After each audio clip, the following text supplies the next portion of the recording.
ఉజ్జీవం అనేది వాయిద్యాల నుండి రాదు. ఉజ్జీవం అనేది ఈరోజు మనుషుల యొక్క గోల లేకపోతే వారి యొక్క అల్లరి వల్ల రాదు. ఉజ్జీవం అనేది సంఘములో ప్రతి ఒక్కరు కూడా మార్పు చెందుట వలన వస్తుంది. మనస్సు మార్చుకొనుట ద్వారా, రూపాంతరము చెందుట ద్వారా. ఒకప్పుడున్న పరిస్థితి వేరు, గత కాలంలో మన జీవితం యాటిట్యూడ్ వేరు, గత కాలాల్లో మన ప్రవర్తన వేరు. కానీ కాలాలు దొర్లుచున్న కొలది, సంవత్సరాలు మన ముందు దొర్లుచున్న కొలది మనము రూపాంతరము చెందాలి. వాక్యము ద్వారా, విశ్వాసము ద్వారా, ప్రార్థన ద్వారా మనము మార్పు చెందుతూ ఉండాలి. ఎందుకంటే ప్రభు యొక్క రాకడలో ఎత్తబడడానికి.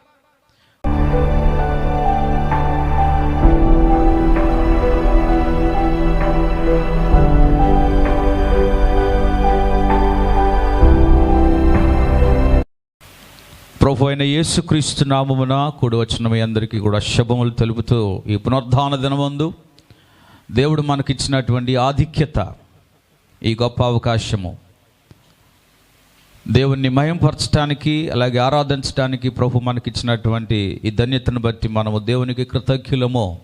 కనుక కృతజ్ఞత భావము కలిగిన ప్రతి హృదయాన్ని దేవుడు సంధించువాడు. ఈ ఉదయకాలము దేవుని యొక్క వాక్యాన్ని మనం నేర్చుకున్నటకే పరిశుద్ధాత్మ దేవుడు మీ యొక్క హృదయములను తెరచి ఆయన ఆత్మతో మిమ్ములను బలపరచునుగాక. ఉజ్జీవింపబడిన సంఘం. రాకడ దినాలలో సంఘాలు ఉజ్జీవింపబడాలని దేవుని యొక్క ఆత్మ ప్రేరణ ద్వారా ఈరోజు అనేక సేవకుల ద్వారా, ప్రవక్తల ద్వారా, కూడికల ద్వారా, ఉపవాస ఉజ్జీవ కూడికల ద్వారా దేవుడు మాట్లాడుతున్నాడు. ఈ అక్టోబర్, నవంబర్, సెప్టెంబర్ మాసాలలో అనేక చోట్ల ప్రతి సంఘములలో 3 రోజులు, 4 రోజులు, 6 రోజులు, 40 రోజులు ఉపవాస దీక్షలు జరుగుతున్నాయి. ఎందుకు ఈ యొక్క ఉపవాస దీక్షలు, ఈ యొక్క ఉపవాస కూడికలు దేని నిమిత్తం అంటే, దేవుని యొక్క రాకడ సమీపములో సంఘములు బలపరచబడాలి. సంఘాలు దేవుని ఆత్మచేత నడిపించబడాలి. మనము ప్రభువుని నమ్ముకున్న దగ్గర నుండి సంవత్సరాలైనా ఇప్పటి వరకు కూడా దేవుని దగ్గర లబ్ధిని, మేలును పొందుతూ వచ్చాము. ఆ మేలును, ఆ లబ్ధిని ఇంకనూ పొందటానికే మనం ప్రేరేపించబడి ఉపవాసాలు చేస్తున్నాం. కానీ దేవుడు తన యొక్క నమ్మకమైన కృపచేత మనకు ఆశీర్వదిస్తూ మన కుటుంబాలను, మన పిల్లలను ఆదరించి నడిపిస్తున్నాడు. మనము చేయవలసినటువంటి ఉపవాసము, ప్రార్థన ఈ దినాలలో, ఈ రాకడ దినాలలో రక్షించబడిన వారికి వ్యతిరేకముగా వస్తున్న పరిస్థితుల మధ్య రక్షించబడినటువంటి వారి విశ్వాసాన్ని కోల్పోకుండా ఉండుటకై, దేవుని బిడ్డలైనటువంటి వారి యొక్క శ్రమలను వారు ఆ శ్రమలలో నిలబెట్టుటకై ఉపవాసము, ప్రార్థన అనేది చాలా అవసరం. దేవుని యొక్క రాకడలో ఈ భక్తి అనేది మనం సంపాదించకపోతే, ఆ బుద్ధి లేని కన్యకులు ప్రవేశించకుండా ఎలాగ ఆగిపోయారో ఈరోజు క్రైస్తులైన వారు ఆ విధంగా వారి యొక్క రక్షణ జీవితాలను కోల్పోయే అవకాశం ఉంది. అందువలన దేవుని యెడల భయము కలిగిన వారు, భక్తి కలిగిన వారు ప్రభు యొక్క రాకడలో ఎత్తబడుటకు సిద్ధపడుతున్నటువంటి దేవుని ప్రజలు, సంఘము ఉజ్జీవింపబడాలి. ఉజ్జీవం అనేది వాయిద్యాల నుండి రాదు. ఉజ్జీవం అనేది ఈరోజు మనుషుల యొక్క గోల లేకపోతే వారి యొక్క అల్లరి వల్ల రాదు. ఉజ్జీవం అనేది సంఘములో ప్రతి ఒక్కరు కూడా మార్పు చెందుట వలన వస్తుంది. మనస్సు మార్చుకొనుట ద్వారా, రూపాంతరము చెందుట ద్వారా. ఒకప్పుడున్న పరిస్థితి వేరు, గత కాలంలో మన జీవితం యాటిట్యూడ్ వేరు, గత కాలాల్లో మన ప్రవర్తన వేరు. కానీ కాలాలు దొర్లుచున్న కొలది, సంవత్సరాలు మన ముందు దొర్లుచున్న కొలది మనము రూపాంతరము చెందాలి. వాక్యము ద్వారా, విశ్వాసము ద్వారా, ప్రార్థన ద్వారా మనము మార్పు చెందుతూ ఉండాలి. ఎందుకంటే ప్రభు యొక్క రాకడలో ఎత్తబడడానికి. ప్రభు రాకడ సమీపంలో ఉంది అని దేవుని వాక్యము హెచ్చరిస్తుంది. అందువలనే ఆయన రాకడ సూచనలు ఈరోజు మనం భూలోకములో చూస్తూ ఉన్నాం. Everything is becoming like a disorder. ప్రతిదీ కూడా క్రమము తప్పుతూ నడుస్తుంది లోకములో. అది డెమోక్రసీ కంట్రీసే కానివ్వండి, లేకపోతే అది ప్రపంచంలో ఏదైనా సరే, ప్రతిదీ కూడా దాని క్రమము అనేది తప్పుకుంటూ వస్తుంది. రానున్న దినాల్లో ప్రకృతి కూడా కాలము తప్పే పరిస్థితి వస్తుంది. కనుక ఈ క్రమంలో లోకములో ఉన్నటువంటి పరిస్థితులు దారుణంగా ఈరోజు దిగజారునై ఉన్నాయి. కనుక దేవుని యొక్క రాకడ కొరకు కనిపెట్టేటువంటి దేవుని జనాంగం ఉజ్జీవింపబడాలి, తిరిగి మరల నూతనపరచబడాలి. ఇశ్రాయేలు ప్రజలు అనేక పర్యాయాలు వారు దేవుని చేత గద్దించబడి హెచ్చరించబడిన తర్వాత మరలా తిరిగి వారు పశ్చాత్తాపడ్డారు. దేవుని దగ్గర వారు చేతులెత్తి తమ జీవితాలను సమర్పించుకున్నప్పుడు దేవుడు దయతలచి కనికరించి వారిని మరలా తిరిగి మొదట్లో ఎలాగా ప్రేమించాడో అలాంటి ప్రేమ మరలా తిరిగి వారి మీద కుమ్మరించాడు. అందువలన వారి జీవితాలు దేవుడు ఆయన రెక్కల చాటున భద్రపరిచినట్లుగా భద్రపరిచాడు. ఆయన ప్రేమ వారి మీద ఎంతో కుమ్మరించాడు. అయినా వారు ఆయనను గ్రహించలేదు, ఆయనను అంగీకరించలేదు. ఎన్నిసార్లు దేవుడు కనికరించినను వారు మాటికి మరలా తిరిగి అదే క్రమంలో వచ్చారు. ఇప్పుడు పితరులందరూ మారిపోయారు. పితరులు విశ్వసించిన దేవుణ్ణి ఆ తర్వాత తరం వారు మర్చిపోయారు. ఇప్పుడు సాక్షాత్తుగా యేసు ప్రభునే వారు మర్చిపోయారు. అందువలన వారికి రక్షణ లేదు. ఆ రక్షణ కొరకు దేవుడు మరలా తిరిగి సంఘము ఎత్తబడిన తర్వాత వారి కొరకు ప్రత్యేకంగా దేవుడు మరొక ఇద్దరిని భూమి మీద పంపనై ఉన్నాడు. వారి ద్వారా వారికి సువార్త చెప్పి వారి ద్వారా సర్వశక్తుడైన శక్తిని వారికి తెలియచేసి మరలా తిరిగి వారిని పరలోక రాజ్యమును ఆ ఇద్దరు సాక్షుల ద్వారా వారు కలిగి ఉంటారన్న గొప్ప ఉద్దేశం దేవుడు కలిగి ఉన్నాడు. ఎంత ప్రేమ కలిగిన దేవుడో. అయితే సంఘము ఎత్తబడక ముందే ఈరోజు మనము ప్రభు యొక్క సన్నిధిలో ఉన్నాం. సంఘం ఎత్తబడిన తర్వాత వారికి సువార్త జరుగుతుంది, కానీ సంఘము ఎత్తబడక ముందే మనకు సువార్త జరుగుతుంది. దేవుని వాక్యాన్ని మనం వింటున్నాం. ఎందుకు దేవుని వాక్యాన్ని వింటున్నాం? దేని కొరకు వింటున్నాం? ఆహా ప్రభువా, నా ఆశీర్వాదానికి అనుకూలముగా వచ్చిన ఈ వాక్యము అద్భుతమైనది, నా మేలులకు ఉద్దేశించి మాట్లాడిన ఈ వాక్యము అద్భుతమైనది అని ఈరోజు మనం భావిస్తే, ప్రియులారా, దేవుని వాక్యాన్ని ఇలాగా కూడా అంచనా వేసుకొని స్వీకరించేవారు ఉన్నారు. కానీ దేవుని యొక్క వాక్యము జీవితాలను, హృదయాలను, ఆత్మలను, మనస్సులను, వారి విధానాలను సరిచేసుకునేటువంటి విధముగా దేవుని వాక్యాన్ని మనము అంగీకరించాలి. కనుక ప్రభు యొక్క రాకడ దినాల్లో ఉన్నాము. కనుక సంఘంలో ఉన్నటువంటి దేవుని బిడ్డల కుటుంబాలు నిర్లక్ష్యాన్ని ఆపాలి, అవిధేయతను ఆపాలి, దేవుణ్ణి ప్రేమించడం మొదలు పెట్టాలి, దేవుణ్ణి ఆరాధించడం మొదలు పెట్టాలి, దేవుని సన్నిధిలో ప్రార్థించడం మొదలు పెట్టాలి. యేసు ప్రభువారు తన సంఘమును ఏ విధంగా ప్రేమించాడో అట్టి రీతిగా సంఘము ప్రభువుని ప్రేమించాలి. ఎక్కువగా సమయం ఇచ్చి దేవుణ్ణి ప్రేమించాలి. ఒక వ్యక్తిని నువ్వు ప్రేమించినప్పుడు వారి మధ్య సమయాన్ని వారు హెచ్చిస్తారు. పెళ్ళైన కొత్తలో భార్య భర్తతో సమయాన్ని గడుపుతుంది, భర్త భార్యతో సమయం గడుపుతాడు. రాను రాను వారి మధ్యలో ఉన్నటువంటి సన్నిహితము, సహవాసము, ప్రేమ దూరమై ఇప్పుడు వారిరువురు కూడా సమయాన్ని హెచ్చించుకోలేని పరిస్థితి. ఈరోజు అలాగే సంఘము కూడా తయారైంది. ప్రభువుని నమ్మిన మొదటి కాలంలో ప్రభువుని ప్రేమించేటువంటి మనస్సు, హృదయము గొప్పది. ఎవరు చెప్పకుండానే బైబిల్ నెత్తి మీద పెట్టుకొని మందిరానికి పోయి ఎవరు చెప్పకుండానే ప్రార్థన చేసే ఆసక్తి, ఆ ప్రేమ రాను రాను దేవుడు దీవించిన తర్వాత ఇప్పుడు ఎడబాటు, ఎడబాటు అనేది ఈరోజు కలిగింది. కనుక నువ్వు ప్రేమించేది దేవుణ్ణి, దేవుని వాక్యాన్ని ప్రేమించాలి, సంఘాన్ని ప్రేమించాలి. ఈరోజు లోకంలో ఉన్న లౌకికము సంఘంలోనికి రాకూడదు. లోకంలో ఉన్నటువంటి హెచ్చుతగులు అంటే కరుసుకోవడమో, అరుసుకోవడమో, అలుగుడుతనమో, కోపంతనమో అది బయట ఉండేది, కానీ సంఘంలో ఉండకూడదు. Why? Because church is something different than world. సంఘము అనేది లోకములో ఉండేది కాదు, కానీ లోకములో ఉన్న సంఘము ప్రత్యేకమైనది. ఈ విషయాన్నే ఈరోజు పరిశుద్ధాత్మ దేవుడు మనతో మాట్లాడి ఉన్నాడు. కనుక దేవుడు ఈ వాక్యము కొరకే మీ హృదయములను తెరచునుగాక. వీక్షిస్తున్న వారు దయచేసి దేవుని వాక్యాన్ని వినండి జాగ్రత్తగా. మీ సంఘములలో మీరు ఏ విధముగా ఉన్నారో అనేది ఒకసారి మీరు ఆలోచించండి. మీ సంఘములలో మీరు వెళ్ళి నిద్రపోతున్నారా, నిర్లక్ష్యంగా ఉన్నారా, అవిధేయులుగా ఉన్నారా? మీ సంఘాలకు వెళ్ళి మీరు బాధ్యత కలిగి ఉన్నారా? మీ సంఘాల్లో కంప్లైంట్ చేసేవారుగా ఉన్నారా? మీ సంఘాల్లోకి వెళ్ళి ఎవరి బలహీనతలో ఎత్తి చూపి అనేకులతో మాట్లాడేవారుగా ఉన్నారా? లేకపోతే మీ సంఘాలకు వెళ్ళి సరిచేసేవారుగా, వారి కొరకు ప్రార్థించేవారుగా, వారి కొరకు విజ్ఞాపన చేసేవారుగా, దేవుని నామములో వారి కొరకు దేవునికి అప్పగించేవారుగా ఉన్నారా అన్నది ఈ వీక్షిస్తున్న వారు దయచేసి గమనించాలని మనం చేస్తున్నాను. దేవుని యొక్క వాక్యాన్ని ఈరోజు చులకనగా చూసేటువంటి మనుష్యులు ప్రియులారా, అలాంటి వారు ఎంచబడిన వారు కాదు. దేవుని వాక్యము వాక్కు దేవుని దయ ఉన్నది కనుక ఆ వాక్యము నీలోనికి వచ్చినప్పుడు దేవుడే సాక్షాత్ నీలోనికి వచ్చి పనిచేయవాడు. పరమగీతములు 3వ అధ్యాయం, పరమగీతాలు 3వ అధ్యాయం 6వ వచనం, 6-7 వచనాలు. ధూమస్తంభముల వలె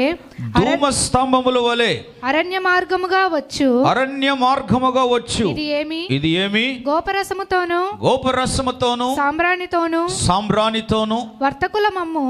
వర్తకుల కమ్ము వివిధమైన సుగంధ చూర్ణముతోను పరిమళించుచు వచ్చు ఇది ఏమి ఇదిగో సొలొమోను పల్లకి వచ్చుచున్నది. 60 మంది శూరులు దానికి పరివారము, వారు ఇశ్రాయేలీయులలో పరాక్రమశాలులు, వారందరూ ఖడ్గదారులు, యుద్ధ వీరులు. దేవుడి వాక్యం మన వినికిడిలో దీవించును గాక. చదవబడినటువంటి లేఖన భాగములలో ఈ మాటలో ఉన్నటువంటి అద్భుతమైన సారాంశము, పరమార్థం ఈరోజు మనము నేర్చుకోబోతున్నాం. పరమగీతములలో ఉన్నటువంటి అద్భుతమైన పరమార్థాలు సంగమునకును ప్రభు అయిన యేసుక్రీస్తుకును మధ్యనున్న అన్యోన్యమైన ప్రేమ గురించి ప్రస్తావించబడుతుంది. ఈ ప్రేమ లోక సంబంధమైనది కాదు, ఈ ప్రేమ పరసంబంధమైనది. ఇది ఒక కట్టుకథ కాదు, అలాగే జరిగిన ఘట్టము కూడా కాదు. ఇది ఒక అద్భుతమైన మర్మమై ఉన్నది. దీని గురించి కొన్ని వారాలుగా నేను ఉదయకాల ప్రార్థనలో నేను ధ్యానించుచు అనేక మందిని బలపరచడం జరుగుతుంది. ఈ క్రమంలో నాకు దేవుడిచ్చినటువంటి మరికొన్ని తలంపులు ఈ ఉదయకాలం మీతో నేను పంచుకోవాలని ఆశపడుతూ ఉన్నాను. కనుక పరిశుద్ధాత్మదేవుడు మీ హృదయములలో ఈ మాటల ద్వారా మిమ్మల్ని మేలుకొల్పునుగాక. ఈ మాటలో గమనించాలి, ఇక్కడ రాయబడినటువంటి 6వ వచనం మాట, ధూమస్తంభముల వలె అరణ్య మార్గముగా వచ్చుచున్నది ఇది ఏమి? ధూమ స్తంభముల వలె అరణ్య మార్గముగా వచ్చుచున్న ఇది ఏమి? ఇది ఆశ్చర్యంగా ఉందే. అరణ్య మార్గముగా వచ్చుచున్న ఈ ధూమ స్తంభము వలె వచ్చుచున్నది ఇది ఏమి? జనులకి అర్థం కాదు ఇది ఏమి? ఇది గోపరసముతోనూ సాంబ్రాణితోనూ వర్తకులము వివిధమైన సుగంధ చూర్ణముతో పరిమళించుచు వచ్చుచున్నది ఇది ఏమి? అరణ్యములో నుండి వచ్చుచున్న దానిని మనుషులు చూచి ఆశ్చర్యపోతున్నారే, ఇది ఏమి? దీనికి 60 మంది పనివారు మోసుకొని వస్తున్నారు. ఇది మోసుకొని పోతున్నటువంటి ఈ మార్గము గుండా అద్భుతమైన సువాసన వస్తున్నదే, ఇది ఏమి? దీనికి ఇంతమంది 60 మంది శూరులా? వీరు యుద్ధ వీరులా? వీరు ఎవరు? ఇది అరణ్య మార్గము గుండా వచ్చుచున్నది ఇది ఏమి? 7వ వచనంలో మనం చూస్తే అది ఏదో కాదు, అది సొలొమోను పల్లకి. గమనించాలి, ఈ సొలొమోను పల్లకి ప్రియులరా అరణ్య మార్గము గుండా ప్రయాణం చేస్తుంది. పల్లకిని సాధారణంగా మనుషులు మోస్తారు. ఆ మోసేవారు కూడా ప్రత్యేకపరచబడిన వారు వీరు మోయటానికి కాదు, వారు ప్రత్యేకపరచబడిన వారు. కానీ ఈ పల్లకిని మోస్తున్నటువంటి వారట ఎలాంటి వారు అని ఉంది అంటే, వారు 60 మంది శూరులు, దానికి పరివారు అంటే వారు ప్రత్యేకపరచబడ్డారు. గమనించాలి, అరణ్యములో మోసుకొని పోబడుతున్న ఈ పల్లకి, అరణ్యం అనగా ఈ లోకం, ఈ లోకములో మోసుకొని పోబడుతున్న ఆ పల్లకి ఎవరో కాదు, పల్లకి అనగా అది దేవుని సంఘం. సొలొమోను పల్లకి అనగా అది దేవుని సంఘం. ఈరోజు దేవుని యొక్క సంఘమును చూచి ఆశ్చర్యము చెందిన వారు అనేకులు ఉన్నారు. ఎందుకంటే సంఘములో లోకములో ఉన్న లౌకికము ఉండదు, లోకములో ఉన్న రాజకీయం ఉండదు, లోకములో ఉన్న విధానాలు, ఆచారాలు, సాంప్రదాయాలు ఉండవు. కానీ లోకములో ఉంటున్న ఈ సంఘము ఒక ప్రత్యేకమైనది. ఈ పల్లకి అనగా సంఘము అరణ్యము గుండా మోసుకొని పోబడుచున్నది గనుక, మోసుకొని పోబడుచున్న ఈ పల్లకీని చూచిన వారు, ఇది ఏమి ఇంత సువాసన వచ్చుచున్నది? సువాసన క్రియలకు సాదృశ్యం. సుగంధ ద్రవ్యములు, వర్తకులు అమ్ము వివిధమైన సుగంధ ద్రవ్యములు ఎలాగా పరిమళిస్తాయో, ఈ పల్లకి అరణ్యము గుండా మోసుకొని పోబడుచున్న ఈ మార్గము గుండా దానిని సువాసన చూచిన వారు అనేకులు. ప్రియులారా, ఏ సంఘము నుండి నువ్వు వచ్చావమ్మా? ఏ సంఘములో నువ్వు బలపరచబడ్డావు? ఏ సంఘములో నువ్వు స్థిరపరచబడ్డావు? నీ సంఘము ఏది? ఐక్యత కలిగిన సంఘమా? ఆరాధించగలిగిన సంఘమా? దేవునికి పరిమళించే సువాసన లోకములో ఏదైనా ఉంది అంటే అది ఆరాధించే సంఘమే, అది దేవునిని మహిమపరిచే సంఘమే, అది దేవునికి లోబడే సంఘమే, దేవునికి సాష్టాంగ నమస్కారం చేసి దేవుణ్ణి ఆరాధించే సంఘమే దేవునికి ఇచ్చేటువంటి పరిమళ సువాసన. నమ్మిన వారు చప్పలు కూడా దేవుని నామమున మహిమపరుద్దాం. సంఘములో నీ ఆత్మతో దేవునిని వెలిగించాలే కానీ క్యాండిల్స్తో వెలిగించడం కాదు. సంఘములో నీవు చేసే స్తుతుల ద్వారా దేవుడు సువాసన కలిగి ఉండాలే కానీ నీవు అర్పించే అగరబత్తులతో కాదు. సంఘము లోకములో ఒక సువాసన గలది. సంఘములో ఉన్న ప్రేమ వేరు, సంఘములో ఉన్న ఐక్యత వేరు, సంఘములో ఉన్న విధానం వేరు, సంఘములో ఉన్నటువంటి విధానాలు వేరు, ఆ క్రమము వేరు, ఆ మర్యాద వేరు, ఆ గౌరవం వేరు, ఆ ఘనత వేరు. ఈరోజు సంఘాలలో ఉన్నటువంటి లౌకికం ఈరోజు సంఘాల్లోకి వచ్చింది, సువాసనగా లేదు. ఒకప్పుడు లోకము ఉన్నప్పుడు అతికం, ఇప్పుడు సంఘములో ఉండి కూడా అలాగే బ్రతుకుతున్న వైనం. లోకంలో నానా రకాలైన వాటికి అలిగాము, నానా రకాలైనటువంటి వారికి మనం మనస్తాపానికి గురి చెందాం. ఇప్పుడు సంఘంలోనికి వచ్చిన తర్వాత కూడా అదే ప్రవర్తన ఈరోజు సంఘాల్లో కనబడుతుంది. ఈ సొలొమోను పల్లకి మోయబడుచున్నప్పుడు మోసేటువంటి వారు మోసుకుని వస్తుండగా చూచిన వారందరూ కూడా ఇది ఏమి? ఉదయకాలమే నీవు లేచి బైబిల్ పట్టుకొని ఒక వస్త్రదానంలో ప్రత్యేకత, నీ అలంకరణలో ప్రత్యేకత, నువ్వు దేవుని సన్నిధికి ఆరాధించటానికి నీవు నీ కుటుంబంతో పాటు కలిసి వస్తే, ఈరోజు కుటుంబాలలో దేవుని సన్నిధిలో పిల్లలు ముందెళ్తే తల్లిదండ్రులు వెనకాతలు వస్తున్నారు, తల్లిదండ్రులు ముందెళ్తే పిల్లలు వెనకాతలు వస్తున్నారు. ఎక్కడికైనా ప్రయాణం చేయాలి అంటే కలిసి వెళ్తారా, లేకపోతే ఒకరు వెనక ముందు వెళ్తారా? మీరు దూర ప్రయాణం చేసినప్పుడు మీ పాప బాబు వేరే బోగిలో ఉండి మీరేమో వేరే బోగిలో ఉంటే, మీరు ప్రయాణం చేసేటువంటి ఆ ప్రయాణంలో అమ్మో నా పిల్లలు అనుకుంటున్నారే, పిల్లలు అనుకుంటారు నా తల్లిదండ్రులు వేరే బోగిలో ఉన్నారు, మేము కలిసి ఉంటే బాగుంటుంది కదా. తిన్నప్పుడు కూడా కలిసి, చేసేటప్పుడు, వండేటప్పుడు, ఇంటిలో ఆనందాన్ని పంచుకునేటప్పుడు అయ్యో వీరుంటే బాగుండు కదా. కుటుంబం యొక్క ఐక్యత, ఆ మధురం అనేది ఒకరు లేకపోతే ఎంత బాధగా ఉంటుందో. ఈరోజు నువ్వు ప్రభు సన్నిధికి వచ్చినప్పుడు కలిసి రావటానికి ఇష్టపడుతున్నావా? నీ ఇంటి నుండి బయటికి రాగానే నిన్ను చూచిన వారు దేవుణ్ణి మహిమపరచాలి. ఎక్కడికి వెళ్తుంది? ఎక్కడికి వెళ్తుంది కుటుంబము? జీవము గల దేవునిని ఆరాధించటానికి నా కుటుంబం వెళుతుంది. భర్త నువ్వు పనికి పో, నేను దేవుని సన్నిధికి వెళ్తాను అంటే సంఘములో ఆ కుటుంబము సువాసనగా పరిమళించే కుటుంబము కాదు. దేవుని వాక్యం నాకు బోధిస్తుంది. చెప్పండి, మీ గృహములో ఉన్న వారికి చెప్పండి, మీ యజమానులైన వారికి చెప్పండి.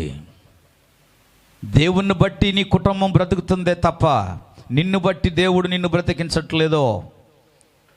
ఈరోజు మనం ఎంత, మన ఆయుష్య ఎంత, మన సంపాదన ఎంత, మన బలం ఎంత? భక్తుడైన దావీదు చెప్పినట్లుగా ఉదయము పూయు పుష్పము వంటి వానిది మానవుని యొక్క జీవితం. ఈరోజు నాకు ఇది ఉంది, నాకు అది ఉంది, నేను ఆ కులము, నేను ఈ కులము, నా వర్గము, ఈ వర్గము అని ఈరోజు అతిశయించే బ్రతికేరు. ప్రియులారా, అల్పమైన జీవితం.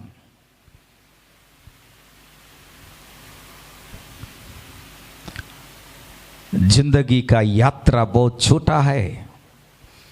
మన యొక్క జీవన యాత్ర చాలా చిన్నది. ఈ చిన్న యాత్రలో ప్రయాణిస్తున్నప్పుడు ఒకరు ముందు దిగొచ్చు, తర్వాత ఒకరు వెనక దిగొచ్చు. నీ కుటుంబంలో ఉన్నవారే ఒకరు ముందు పోవచ్చు, తర్వాత వెనకున్నవారు పోవచ్చు. జిందగీ యాత్ర బహుత్ ఛోటా హై, చిన్నది. ఈ చిన్న యాత్రలో కోపం, ఈ చిన్న యాత్రలో కలహాలు, ఈ చిన్న యాత్రలోనే పగలు, ఈ చిన్న యాత్రలోనే అలుగుళ్ళు, ఈ చిన్న యాత్రలోనే కక్షలు, ఈ చిన్న యాత్రలోనే ఏం చేస్తున్నారు?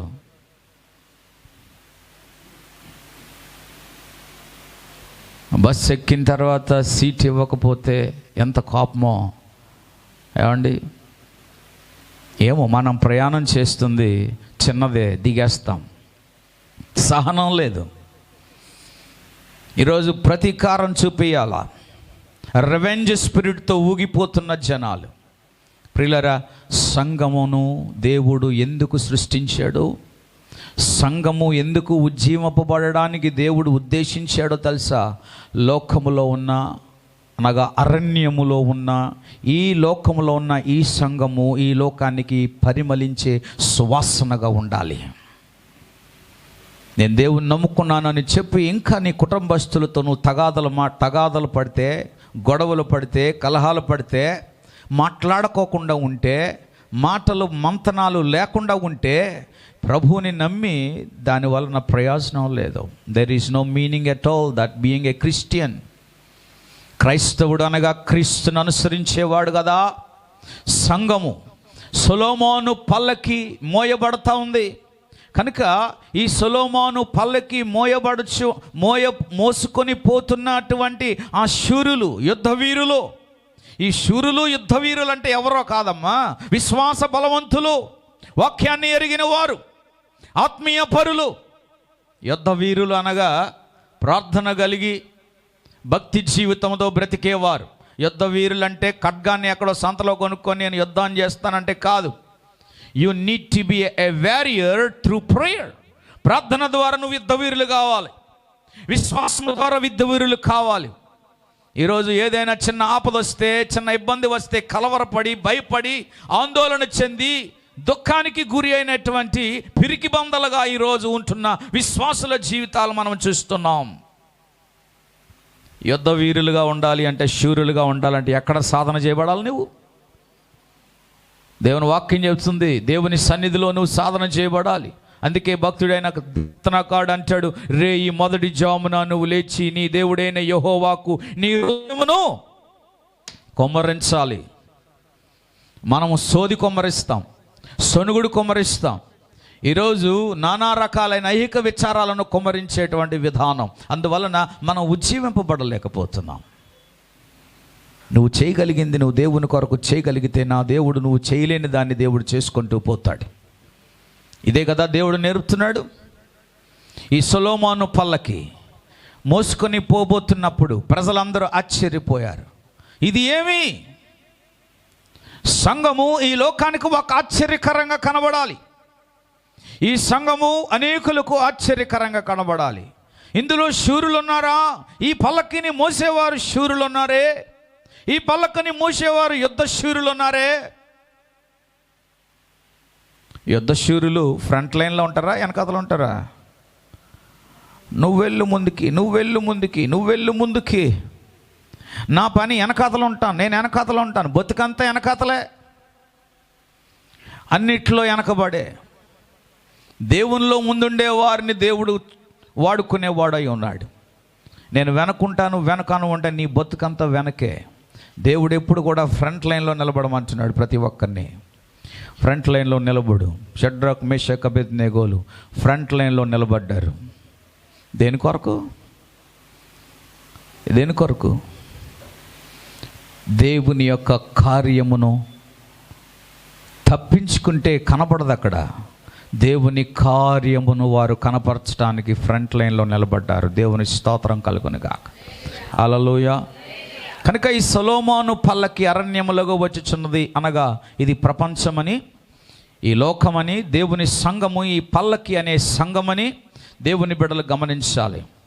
ఈ యొక్క అరణ్యములో లౌకికం ఉంటుంది, రాజకీయం ఉంటుంది, నానా రకాలైన చెత్త చెదారం ఉంటుంది. వాటిని వదిలిపెట్టే కదా సంఘంలోకి వచ్చాం మనం. లోకమును వదిలి ఎందులోకి వచ్చాం మనం? దేవుని యొక్క మార్గంలోకి వచ్చాం. ప్రకటన గ్రంథం 2వ అధ్యాయంలో మీరు చూస్తే పెర్గాము సంఘములో సాతాను సహవాసం చేస్తున్నాడని అక్కడ కనబడుతుంది. సాతానుడు ఎలాగ సహవాసం చేస్తున్నాడు? పెర్గాము సంఘములో సాతానుడు ఎలాగ సహవాసం చేస్తున్నాడు? 2వ అధ్యాయం 12-17 వచనాలు మీరు చూస్తే, అయ్యో పెర్గములో ఉన్న సంఘపు దూతకు ఇలాగు సెలవిచ్చెను. వాడి అయిన రెండంచుల గల ఖడ్గము గలవాడు చెప్పు సంగతులేమనగా, సాతాను సింహాసనమున్న స్థలములో, చూసారా, సాతాను సింహాసనమున్న స్థలములో నీవు కాపురమున్నావని. ఒక్క నిమిషం ఆగు. పెర్గాము సంఘము ఎక్కడ కాపురం చేస్తుంది? సాతాను సింహాసనమున్న స్థలములో కాపురం చేస్తుంది. అందువలన ఆ పెర్గాము సంఘములో దేవునికి మహిమ కలగకుండా ఆ మహిమ అపవాది తీసుకొని పోతుంది. ఏ విధంగా? చదవండి. కాపురమున్నావని నేను ఎరుగుదును మరియు సాతాను కాపురమున్న ఆ స్థలములో నా యందు విశ్వాసి అయి ఉండి నన్ను గూర్చి సాక్షి అయిన అంతపైన వాడు మీ మధ్యను చంపబడిన దినములలో నీవు నా నామమును గట్టిగా చేపట్టి నా యందలి విశ్వాసమును విసర్జింపలేదని నేను ఎరుగుదును. అయినను నేను నీ మీద కొన్ని తప్పిదములు మోపవలసి ఉన్నది. చాలు. నేను నీ మీద కొన్ని తప్పిదములు మోపవలసి ఉంది. ఏంటి ఆ తప్పిదములు? విగ్రహములకు బలి ఇచ్చిన వాటిని తినునట్లును. ఒక నిమిషం ఆగండి. ఈ పెర్గాము సంఘములో ఉన్నవారు విగ్రహములకు బలి ఇచ్చే అర్పణలు తినడం మొదలెట్టారట. అది మాత్రమే కాదు, ఈ పెర్గాము సంఘములో లోకములో ఉన్న ఆచారాలు, జారత్వం అనేది అందులో జరుగుతుందని ఇక్కడ కనబడుతుంది. అది మాత్రమే కాదు, బిలాము యొక్క బోధ కూడా ఈ సంఘంలో ఎక్కువగా ఉన్నదంట. బిలాము బోధ అంటే వారి బలహీనతలకు అనుకూలంగా బోధించే బోధ. వింటున్నారా అమ్మా? బిలాము బోధ. ఇప్పుడు ఎక్కడ చూసినా ఈ బిలాము బోధే. అదేటో కొంతమంది అరటి పళ్ళను చూసి దేవుని కార్యాలను చేస్తామని చెప్తా ఉన్నారు. యేసుప్రభుని చూపించండి రా బాబు అంటే అరటి పళ్ళు చూపిస్తున్నారు. యేసుప్రభుని చూపించండి అంటే ఏదేదో జాదు మంత్రాలు చేసి చూపిస్తున్నారు. వాక్యము ద్వారా యేసు ప్రభుని చూపించే యోగ్యత పరిశుద్ధాత్మ దేవుడు మనకిచ్చాడు. బిలాము బోధకి ఈరోజు అలవాటు పడ్డారు. ఏంటి ఆ బిలాము బోధ అంటే? మనుషులను భ్రమపరిచే బోధ. మనుషుల యొక్క బలహీనతలను తీసివేసి వారిని దేవునితో ఒక రైట్ రిలేషన్ చేత నడిపించవలసిన బోధ ఈరోజు కనుమరుగైంది. ఏ బోధ ఇప్పుడు మొదలైంది? రాత్రికి రాత్రే నీవు గుడిసెలో నుండి బంగ్లాకు వెళ్ళిపోతావు, దేవుడు నిన్ను దీవించబోతున్నాడు ఈ రాత్రి అంటే హల్లెలూయా స్తోత్రం అని చెప్పలు కూడా గెంతుతారన్నమాట. ఈరోజు ఇలాంటి అబద్ధ బోధకులకు ఈరోజు అలవాటు పడ్డారు. ఇలాంటి బోధకులకు ఈరోజు చాలామంది ప్రేరేపించబడుతున్నారు. పెర్గాము సంఘములో ఏముంది? ఆ పెర్గాము సంఘములో ఏముంది? విగ్రహములను అర్పించే అర్పణలను వారు స్వీకరిస్తున్నారు. ఇది పరిశుద్ధాత్మ దేవుడు పెర్గాము సంఘములో ఉన్న వారిని తప్పిదం మోపుతున్నాడు. ప్రియులారా, సంఘము లోకములో ఉంది, కానీ లోకము సంఘములో ఉండరాదు. అందరు ఈ మాట చెప్పండి. సంఘం ఎక్కడుంది? లోకములో ఉంది. లోకములో ఏమున్నాయి? కక్ష, వ్యతిరేకము, పగ, ద్వేషము, లౌకికము, రాజకీయము, జారత్వము, విగ్రహారాధన, అవిధేయత, తిరుగుబాటు, నిర్లక్ష్యము, నానా విధములైన అపవిత్రమైనవన్నీ లోకములో ఉన్నాయి. ఇవి లోకములో ఉన్నాయి కనుక ఇవి ఎక్కడికి రాకూడదు.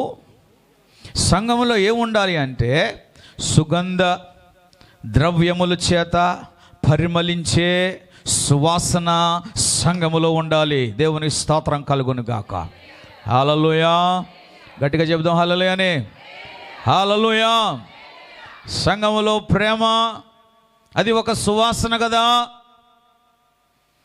సంఘములో ఉన్న ఐక్యత అది సువాసన కాదా? సంఘములో ఉన్న సహవాసం అది సువాసన కాదా? సంఘమంతా కలిసి దేవుని సన్నిధానంకి వచ్చి మోకరించి గోజాడి ప్రభు సన్నిధిలో వారి హృదయాలను కుమ్మరించినట్లయితే దేవుడు ఆకాశమును తెరవడా? ఈరోజు నిర్లక్ష్య వైఖరి, ఈరోజు సంఘాలలో గూడు కట్టుకోవడం వలన అది వేరుల వలె తన్ని ఈరోజు అనేక రకాలుగా అది పనిచేస్తుంది. అందువలన ఈరోజు సంఘములో ఐక్యతకు రాని పరిస్థితి కనబడుతుంది. సంఘములలో ప్రార్థన లేదు, పరిమళించే సువాసన. దేవునికి సంఘము పరిమళించే సువాసనగా ఉండాలంటే ప్రార్థన చేయాలి. చెప్పండి అందరూ కూడా మాట. ఎవరు చేయాలి ప్రార్థన? గట్టిగా చెప్పండి. సంఘం అంటే ఎవరో? ప్రార్థన చేస్తున్నారా? మరి చేస్తున్నామండి, మా కోసం మేము చేసుకుంటున్నామండి, నేను మా ఆయన చేసేసుకుంటున్నామండి, ఈ నెలకు జీతం రాలేదని జీతం వచ్చేటట్టుగా చేసుకున్నామండి, మా పిల్లల కొరకు చేసుకుంటున్నామండి, మా మట్టుకు మేము చేసుకుంటున్నామండి. మరి నువ్వు సంఘంలో ఉండగా సంఘ ప్రార్థన నువ్వు చేయవా? సంఘ ప్రార్థన శక్తివంతమైనది దేవుని వాక్యం బోధించట్లేదా? నీ మట్టుకు నువ్వు చేసుకునే ప్రార్థన అది స్వార్థ ప్రార్థన. అది నువ్వు సంఘములో కలిసి చేయి ప్రార్థన, నా దేవుడు శక్తివంతమైన కార్యాలు చేస్తాడు. మీరింట్లో ప్రార్థన చేసుకుంటున్నారా లేదా అనేది నీకు దేవునికి తెలుసు. అదేనా 2 మాటలు, అదేనా 2 నిమిషాలు, అదేనా 4-5 నిమిషాలు, దట్స్ ఆల్. ఒకవేళ నువ్వు ప్రార్థన చేసుకుంటున్నావు అంటే, నిన్ను నీవు చేసుకుంటున్నావు అంటే అది నీ పర్సనల్ లైఫ్, నీ పర్సనల్ ప్రేయర్ లైఫ్. వ్యక్తిగతంగా ఆత్మీయంగా నువ్వు కట్టబడాలి, సంఘపరంగా కూడా నువ్వు కట్టబడాలి. అదే వాక్యం బోధిస్తుంది. సంఘంలో ఒకరికొకరు ప్రార్థన అనేది ఎందుకు చేసుకోవాలి? దేవుని ఆత్మ నడిపింపు కొరకు, ఆత్మల రక్షణార్థము కొరకు, సంఘము అభివృద్ధి కొరకు, ఆ సంఘము దేవుణ్ణి మహిమపరచడానికి నువ్వు కలిసి చేయాలి. శుక్రవారం ప్రార్థనకు ఎందుకు రమ్మని చెప్తున్నావు? ఇక్కడ పని పాట లేక. బుధవారం ప్రార్థనకు రమ్మని ఎందుకు చెప్తున్నావు? ఎక్కడైనా గృహ కూడికలు ఉంటే అక్కడికి రమ్మని ఎందుకు చెప్తున్నావు? సంఘ ప్రార్థన. నీవు ఒకరితో మరొకరితో, నీవు మరొకరితో ఒకరితో కలిసి ప్రార్థన చేసేదే దేవుడు కోరుతూ ఉన్నాడు. నీ గదిలో నువ్వు చేసే ప్రార్థన అది నీ వ్యక్తిగతమైనది. You have to pray constantly with the people of God. దేవుని మనుషులతో నువ్వు ప్రార్థన చేయాలి. నువ్వు ప్రార్థన చేస్తే వాళ్ళు ఏకీభవించాలి, వారు ప్రార్థన చేస్తూ నువ్వు ఏకీభవించాలి. అంతేగాని వాళ్ళు ప్రార్థన చేసిన నువ్వు బయటకు పోవడానికి కాదు. You have to agree together. ఒకరికొకరు ప్రార్థనలో ఏకీభవించాలి. అప్పుడు పరిశుద్ధాత్మ దేవుడు కార్యము చేయవాడై ఉన్నాడు. హల్లెలూయా, హల్లెలూయా. ఇలాంటి ప్రార్థన బ్రతుకు సంఘములో ఉంటే సంఘము సువాసనగా ఉండదా? నువ్వు చేయి. జీవితం అంతా కూడా తోపుడు బొల్లు టైప్ అయిపోయింది. నువ్వు చేయి ప్రార్థన. There is no connection between spirit and God. నీ ఆత్మకు, దేవుని ఆత్మకు కనెక్షన్ లేకపోవడం వలన ఈరోజు శరీరముతోనూ ఇచ్ఛతోనూ ప్రార్థన చేస్తున్నావేమో. అది దేవునికి సువాసన అయినది కాదు.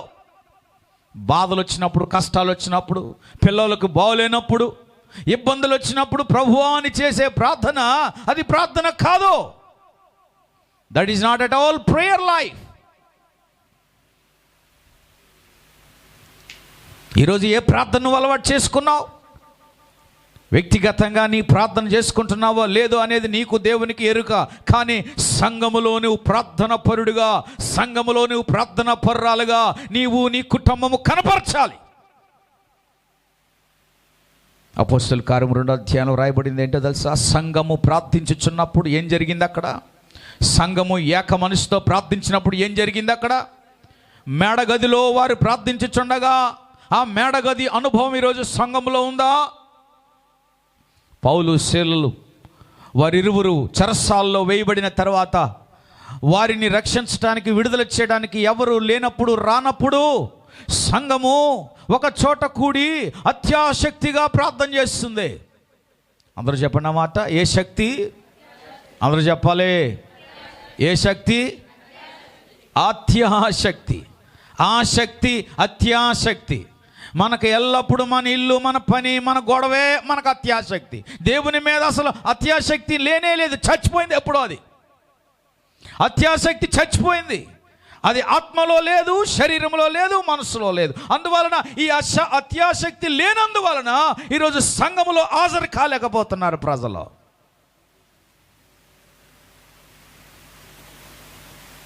దేవుని బిడ్డలారా, తెరవండి, కళ్ళు తెరవండి, గ్రహించండి.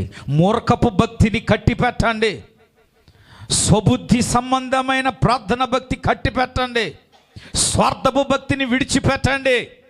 స్వార్థపు భక్తి వల్ల నీ కార్యాలు జరగవు.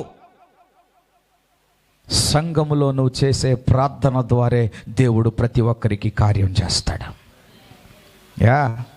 ఆమెనేదో చెప్పింది, నోరు తెరిచి గట్టిగా చెప్పు ఆమెనని.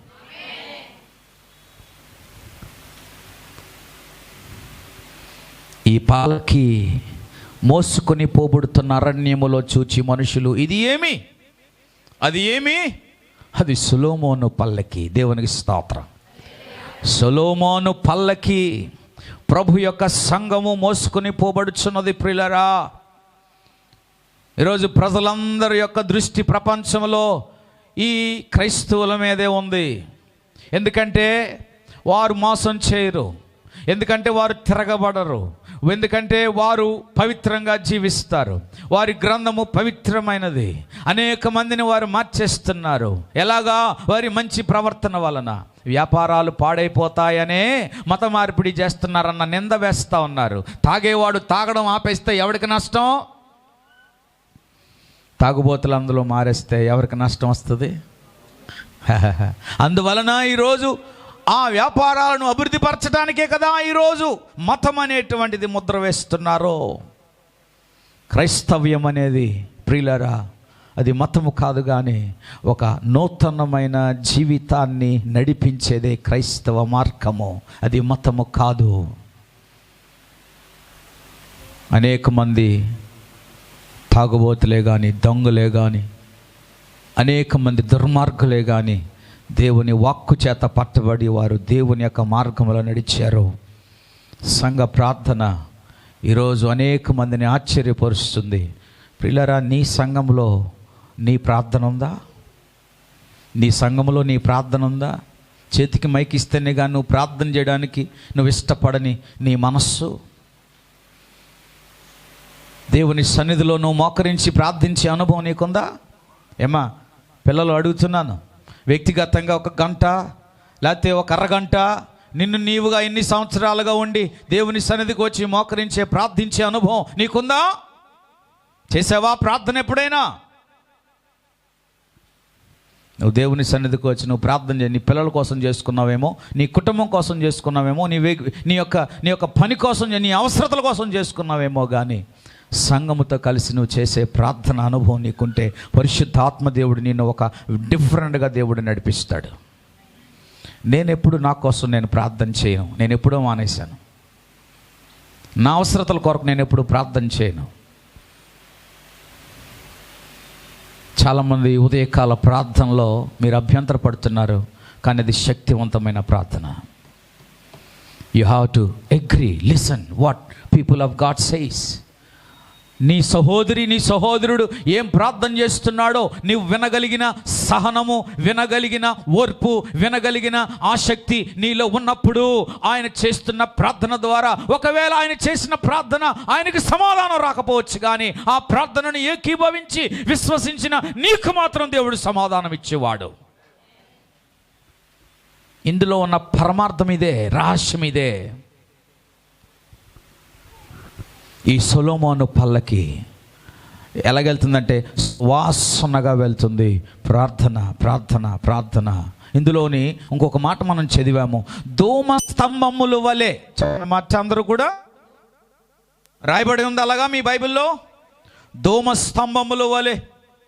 ప్రత్యక్ష గుడారంలో వాక్యం చెప్తుంది, నిర్గమాకాండం 30 వచనాలు ఒకసారి మీరు చూస్తే అక్కడ రాయబడిన మాట ఏంటంటే, ప్రత్యక్షపు గుడారములో, పరిశుద్ధ స్థలములో సువర్ణ ధూపార్తితో యాజకుడు ధూపద్రవ్యమును వేసి దాని మీద నిప్పు వేయగా ధూమము లేచెను అని నిర్గమాకాండము 30 వచనాలు మనం చూస్తున్నాం. అహరోను ప్రతిదినము ప్రొద్దున్న దాని మీద పరిమళ ద్రవ్యముల ధూపము వేయవలెను. అతడు ప్రదీపములను చక్కపరుచినప్పుడు దాని మీద ఆ ధూపము వేయవలెను. మరియు సాయంకాలమందు అహరోను ప్రదీపములను వెలిగించినప్పుడు దాని మీద ధూపము వేయవలెను. పాత నిబంధన